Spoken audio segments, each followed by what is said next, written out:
Hey, everybody. Welcome to another amazing episode of the Power Women in Insurance podcast. Today, we're talking with Heather McBroom.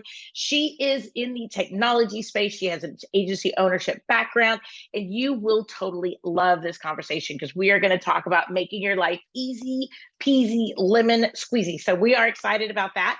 We are going to be talking about all things systems, technology, awesomeness. So Heather, welcome to the podcast. We're excited to have you. Good morning. Thank you so much for having me. Now, Heather, you are out of Colorado. Is that correct? I am. I'm in Colorado Springs. Nice, nice. Well, you guys it is officially August 30th here. So hopefully most areas of the country, we are in the downward spiral of some of this heat and things like that we've had recently. So I know Colorado is about to enter its amazing time of the year where everybody wants to flock to Colorado. So I'm so glad you're up there. I think that's awesome. How long have you been in Colorado? 25 years. Okay, so quite a while. Nice. Yeah. Well, tell us a little bit about you. Tell us how you got into the insurance business, and tell us a bit about what you've been doing the past few years. All right. I would love to. So insurance has been a family business of ours. My mom owns an agency here in town, and I helped her start the agency in 1997. That sounds like a long time ago. It does. It's funny when we think about it. We think about it kind of in perspective of what I was doing in 97. You think, oh, that was like 2 weeks ago, right? But then if you think about it by numbers and so forth, you're like, oh, that was so far long ago. Yes. So we opened up her agency. She went from the captive world to the independent world. And she mostly primarily focused on personal lines. So we had a very large personal lines book of business, grew to 5 locations. I ran her agency, did all of the things that, typical management would do, carrier relationships, training staff, that kind of stuff. And about maybe 15 years into it, I said, I'm really tired of personal lines. Like, I want more. Yeah. So I decided to be a commercial agent. Unfortunately, unable to provide any resources for me to live in that space. So I did quit and went to work for another local agency that did very large commercial accounts. And I thought this is a great place to really get my feet wet. The education they provided was phenomenal. I started working on my CIC designation and got that a few years later. But the experience and the knowledge was great. The only problem was I was new to the industry. So to a big company like that, I'm the little guy, right? Yep. Yep. And coming from a world of running agencies to becoming the little guy in the cubicle just did not quite work out for me. That's hard. Yes. So I decided to, and I have a passion for small businesses. So I decided to open up my own agency in 2017. I was 100% commercial insurance. Okay. And focus on the smaller accounts, and said, what if it doesn't always have to be about, how much money I made on each account? That was, my thought in the beginning. What if I didn't treat a small business like a small business? They got the same education and personal touch that even the larger clients got. And that's what they want, right? They want to be treated like a bigger company. That's right. And I thought that's only fair, that they have somebody who really is as good as the big guys, but really focused on the small guys. So that was my mission. Obviously the barrier to entering insurance is pretty low. Take a class, take a test. And we see it a lot here that, you've got people starting agencies and doing commercial insurance that don't have the knowledge, don't have the and, I thought, what if I got out there and really spent my time educating people on the industry, by itself, and being a good consumer, and really changing the way that insurance is done here locally. So that's what I set out to do, and started my own agency. Was, super excited. Learned a lot of hard lessons along the way. Yeah. It's never quite what everybody thinks it's going to be, but it's always wonderful and amazing, but it's never quite what people think it's going to be, right? That's right. Hindsight, for sure. I mean, there was many messages to my mom afterwards. Oh, sorry. I see now why you don't get to opening your mail, or, all these other things, because there's completely too. And, over the years, I learned that, insurance is something I really enjoyed, but something you really do kind of have to pay attention to profitability wise. We spend a lot of time educating and quoting people, but if you don't write the business, then you don't get paid. as well as all the time we spend training new staff, and trying to grow our business and work on our business as well as in our business. And, it was just so much. Mhm. And by the time I hit the end of 2020, I said, something's got to give. I'm running myself all over the place. We are doing way too much work. My processes and procedures, we had typed them out. They were very encompassing and kind of overwhelming, even for me, let alone staff I was hiring. Yeah. Yeah. Here's a book. Go ahead and do all this stuff every day. Yeah. And the Right? book's like, this big, Yeah. and no, you missed that on page 432 because you stopped because you went to 435. But did you get what was over here on 432? It's a Yes, lot. it is. And people have different learning styles too. So I Mhm. didn't take into effect. True. So have the written version and the video and this and the visual and and it just got to be so much. Yeah. Um, and then trying to track, are they doing it? Or how do I follow up? How do I Yep. make sure it's done the way it's supposed to? Are we hitting the expectations of the clients? How much time do I spend out in the community and doing other things that didn't have an ROI? And so that was really a year of focus for me while everybody else was slowing down or sitting at home during COVID. Us insurance industry, we didn't stop. It was go, go, go, go, go. And that's when I said, whoa, time out. There's got to be a better way. Yeah. Um, and I got really fortunate. One of the very first companies that I had met was InsuredMine. And they're a phenomenal company, a very robust system. And I thought, how can I automate day-to-day tasks? Everything from, emails that go out, I want them in my voice. I want them to strategically say things at certain times. I don't want to have to keep typing the same thing over and over again. And what if they forget this information? That. So I started there. I created about 250 signature emails. I know that sounds like a lot, but in commercial insurance, and especially being mostly surplus, there's a lot of touches. There's a lot of communication and things that need to get out there. So I started there and said, wow, this is really great.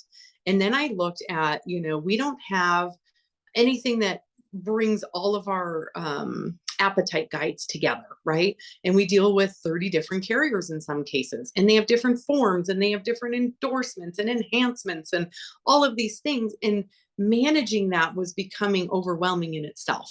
So my next thing was, I'm going to create a OneNote platform that has all of the appetite guides. It's searchable.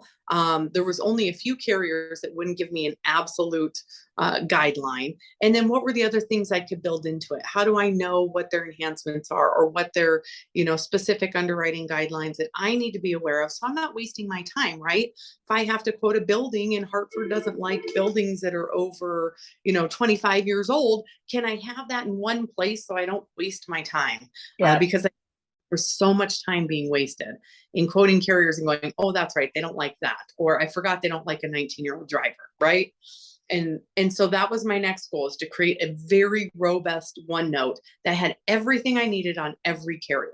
Now that took about a month and a half, 2 months. It was very, very intense. Again, I wanted everything in a searchable format, making it easier for me and my staff when I train them to do the quoting. How do you do an appetite check really fast? Do you know all the codes for these different industries? And is that all in one place for you? So that was the next piece that I worked on. Then I decided that, again, processes and procedures, they were great written down. I had that done years ago, but reading them and making sure they were sticking to them just wasn't happening. So I went to look True. for Okay. like InsuredMine. And it said, somewhere where I could set pipelines to say, this is the process of each of these. And here's the checklist in between. And you can't move to the next stage till you check it. And maybe as it moves, I want an email to go to the client to update that. Or I want an email internally to tell another staff member to create a task or to jump in there and do something, so that the flow even between us, me as the salesperson of my company, and then my staff as the quoting team or the servicing team, was really easy to get back and forth without having to, send another email, call them, send them a Teams message or a Slack message, because all of those avenues were just getting over inundated with messages Yeah. and messages. And so it wasn't being effective anyway. So we created that next. What do those processes look like? Where can we automate certain things? got feedback from the clients. Where would you like to know when things are happening? It cut down on the people that I needed in my agency. It cut down on the phone ringing for sure. Mm-hmm. How many times do you get an email? I need you to do this. And then they call. Did you get my email? Well, yes, I got your email. Like 2 seconds later, right? Did you get my email? And I just hit send. Oh, hold on. I haven't even hit send yet, Totally. So I thought, what are those, and I went out to them and said, what are those points where you want to know something's going on? And then we created those automations, right? Hey, your request has been received. It's going to take 24 hours. If we have to go to a carrier, we'll let you know. And so all those touch points were happening automatically in my voice, in my brand, in everything that I wanted it to be. And that saved a ton of time, as well as get something and a client calls. How often are we like, I don't know where the person is in that process, right? They're communicating via email. I can't see their email. I don't know what's going on in the system. So true. I know exactly who did what. I know where it left off. I know every communication regarding it. I could pull it up and go, oh, well, actually, they're waiting for you to answer this question, or we're still waiting for underwriting. They checked in yesterday. Now, what used to be a 10-minute call as I did the research and chatted with them just to hold on, right? While I did the research, I can get it done in 2 seconds. Here's your update. Glad I talked to you. Have a great day. Move on, right? Huge. Very big.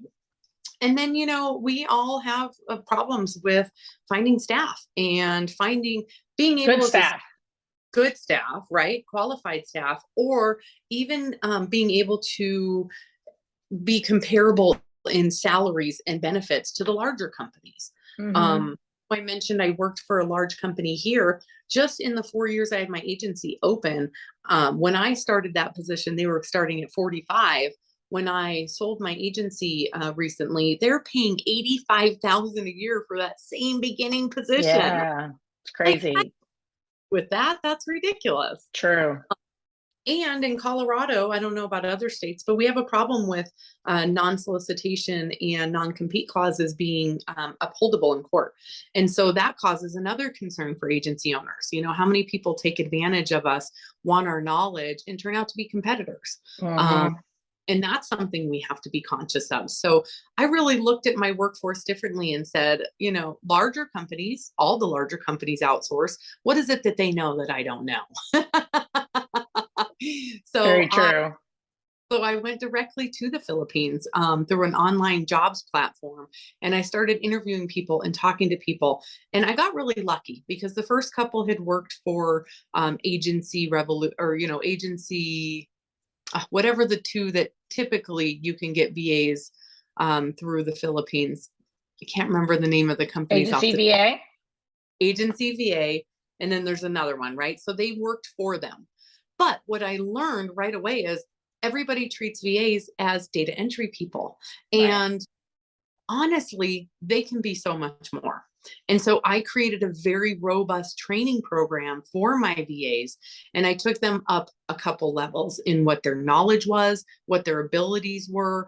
And they're no longer data entry. They understand what I'm asking to be quoted. They have the tools that they need in OneNote to do it effectively. They know what my standard quoting processes are. What I was getting back no longer needed to be changed. They were on top of it. And that was huge for me because at the price I was paying them, once they were efficient, a team of 4 ran like a team of 8 over here.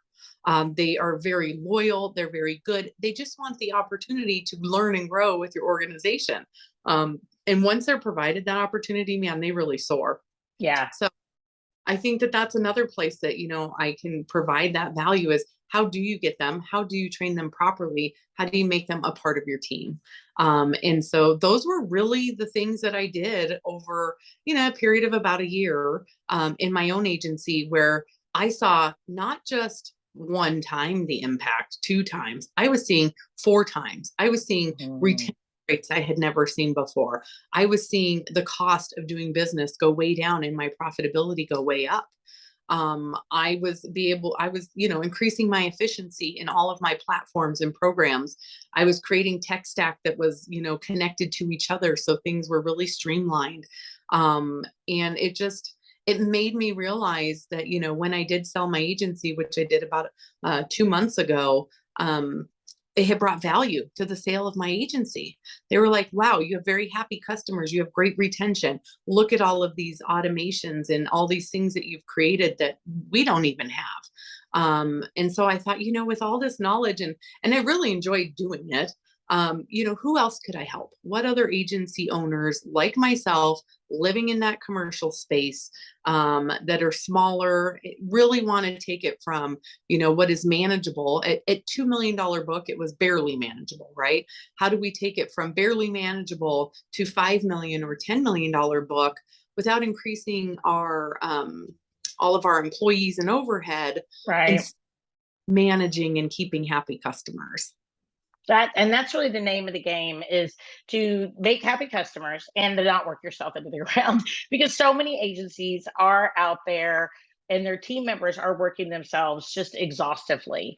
So how do you feel like people have really received your platform so far, like as far as the feedback you're getting from agents? Yeah, so I just started into this space. So I just started working with my first client. So I'm a little bit early to tell you for sure. I've done a couple of presentations to different people, and I'm very selective about who I work with. And the reason is I'm not going to give you all the tools and set you up for success and then turn around and do that to a direct competitor. So Mm, I'm going to limit myself in that aspect, that I'm very cautious about who I work with, that strategically it is a good fit, that they do care about, their agency and where it's going, and that this is going to be beneficial, because then I'm going to shut off the area from, doing that for anybody else. So nice. it's really just been kind of getting it out, getting the word out there, seeing who is interested. It is costly, so they have to look at that investment, make sure that it's worth it. But we do guarantee that, when it's said and done, you will absolutely see a difference in revenue and retention, and even just peace of mind and your own mental health, right? Like you said, we'll keep going until, the rooster's crowing again in the morning. Yep. So Yep. Absolutely, absolutely. So how do you feel like so on average, how many hours a week, you had said that you felt like you really got out of 4 people the work of 8 people? Is that correct? What you really feel like you're able, because I think that's, like you mentioned, so many people are struggling to hire. And even when we do hire, there's a difference between the level of people that we hire and how much coaching they need to be able to get where we need them to be, and the amount of um uh um I'm going to use the word repetitiveness, but consistency, and that an agency owner and an agency leader has to be able to have, even a team lead. And I think that's one of the things that we underestimate as leaders in the industry, is the energy and the focus that it takes to level up our team, to level up. But I think automation is a really great way to be able to give our team members the processes and the structure to level up, to make sure that they don't drop this, or they forget about that, or they look at the wrong page on a operations manual, whatever it is. But I think that automation is a great way to kind of automatically level people up to where they can not only just make sure that things don't fall through the cracks, but also maybe even time block and schedule some time away to do that extra education. Because I think sometimes people have such a hard time getting away from the phones or getting away from email, because they feel like they're so beholden to it, just to even get away long enough to be able to do those education pieces that they need to be able to level up. Have you seen that automation's really helped out with that? I would say yes. So the way that I look at it is, once we have the processes and automations in place, then we work on your company culture, right? Because anybody can do the job once you set up the automations. You then look at who is a part of your team that's buying into your culture and the values of your organization, and how important that is. Because if it's part of my culture that continuing education is important, and I've streamlined your processes for you, and we're building that into the culture every day, I don't see as big of a deal. Like my employees want to level up. They want to do these things. And so if I just make that part of the culture, like this is what you're going to time block, right? I expect to see, one webinar and, one article that you read this week. And, we put all of our notes in OneNote together. And so we can keep each other accountable and we're sharing information.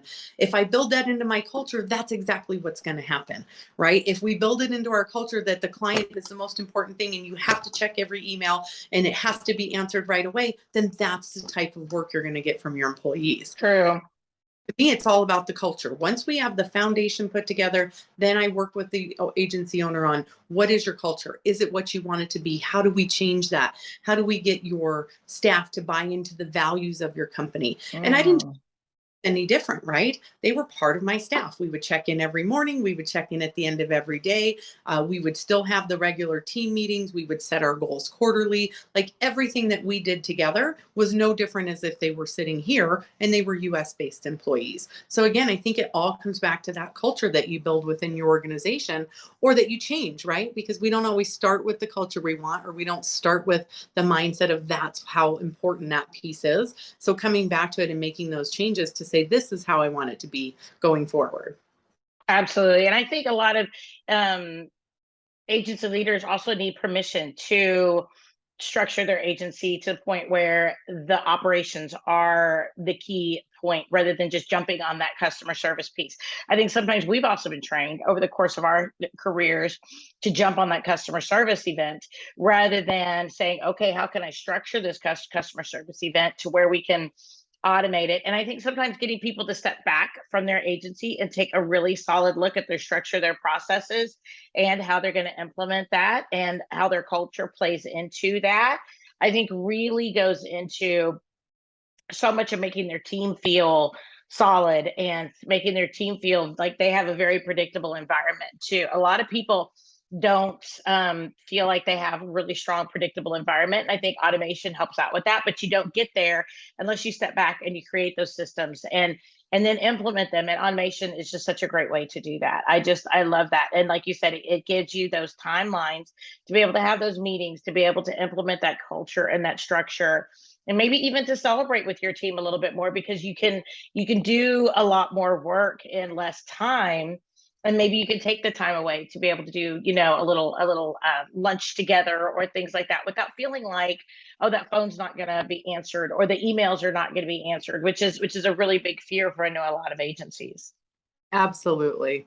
Nope, you definitely hit it right on the head. You want to be able to make time for those other things. And nothing that I offer is rocket science, right? We all know we have the capability to do this. It's the time that you don't have. And Right. that's my value is when I can come in and work with you a couple hours a week, get your feedback, get your input, and then create this stuff for you so that you can move towards a better agency. We are in and out of there in 3 months. So it's pretty intensive. It's pretty fast. We're going to get it done and you're going to be seeing results right away. You're not waiting. Wow. A class and learning something and going back and going, great, I have all this knowledge and no time to put it into action, right? So Right. that's what putting it into action for you and working with you. So generally your getting up and running is approximately going to be 3 months. Is that kind of what you're estimating? Three or 4 months, right around in there, to be able to kind of invest in the timeline. You're going to go ahead and help them get up and running, and they're going to be able to see that result within the 3 to 4 month process. That is correct. Yep. We Awesome. will have all your email signatures, all the automations. What's the process look like? What checklists do we need in the process? Again, coming back to the culture, how to tie that into everything we're doing. Otherwise, a process and procedure is just telling you what to do, right? We want leaders. And in doing a lot of this automation, my staff was able to say, hey, this is great. I would like to get away from my desk once in a while and maybe, become a BBB contact for our company because I like what they do. Or so it also got them the opportunity to not just be desk people. I mean, they're not out there doing sales, but they're out there doing something they're passionate about. And that increased, their love for their job and for the company and increased the awareness of my company throughout the whole community. So finding those things and really saying, what is it that you want to do? Where can I make you feel like you value this position and working with my company. And that gave us time to do that as well. Awesome. Awesome. Well, Heather, if people want to work with you and people want to be able to reach on out, connect, get to know you, maybe even just ask questions, right? Because I think so many of us just need to get our mind around what all this really means, because it can seem really, really scary. So if people want to reach out, talk to you, how can they do that? Yes. So a couple ways. You can email me at ceo@psicolorado.com. You can give me a call at 719-900-3515. And you're welcome to go to our website, which is psicolorado.com. And there's a contact me form at the bottom of that page. You can also find me on Facebook and send me a message on Facebook. It's Precision Services Colorado. I do have other businesses, so I look like a very busy person for sure. But absolutely, like I said, just showing people what this can do is really the first step. So if you feel like, man, this is really speaking to me today, this is something I need to look at, please reach out. We'll run a couple more informational meetings showing you exactly what these look like, what I've created, and how it can help your business individually. I love it. I love it. Well, Heather, thank you so much for coming on the podcast today, for sharing your passion and your heart to be able to help other agencies to be able to be more efficient and to be able to accomplish their dreams in less time. I think that's wonderful. For having me. I so appreciate it. I love it. Well, everybody, thank you so much for listening. This has been an amazing episode with Heather McBroom, and we are excited to be able to have another amazing moment every single Wednesday here at the Power of Women in Insurance podcast. If you have any questions, make sure you reach out directly to Heather. She is amazing. She's here for you to help you and your agency to be able to accomplish its goals. Everybody, we'll talk to you next week, and have a wonderful week.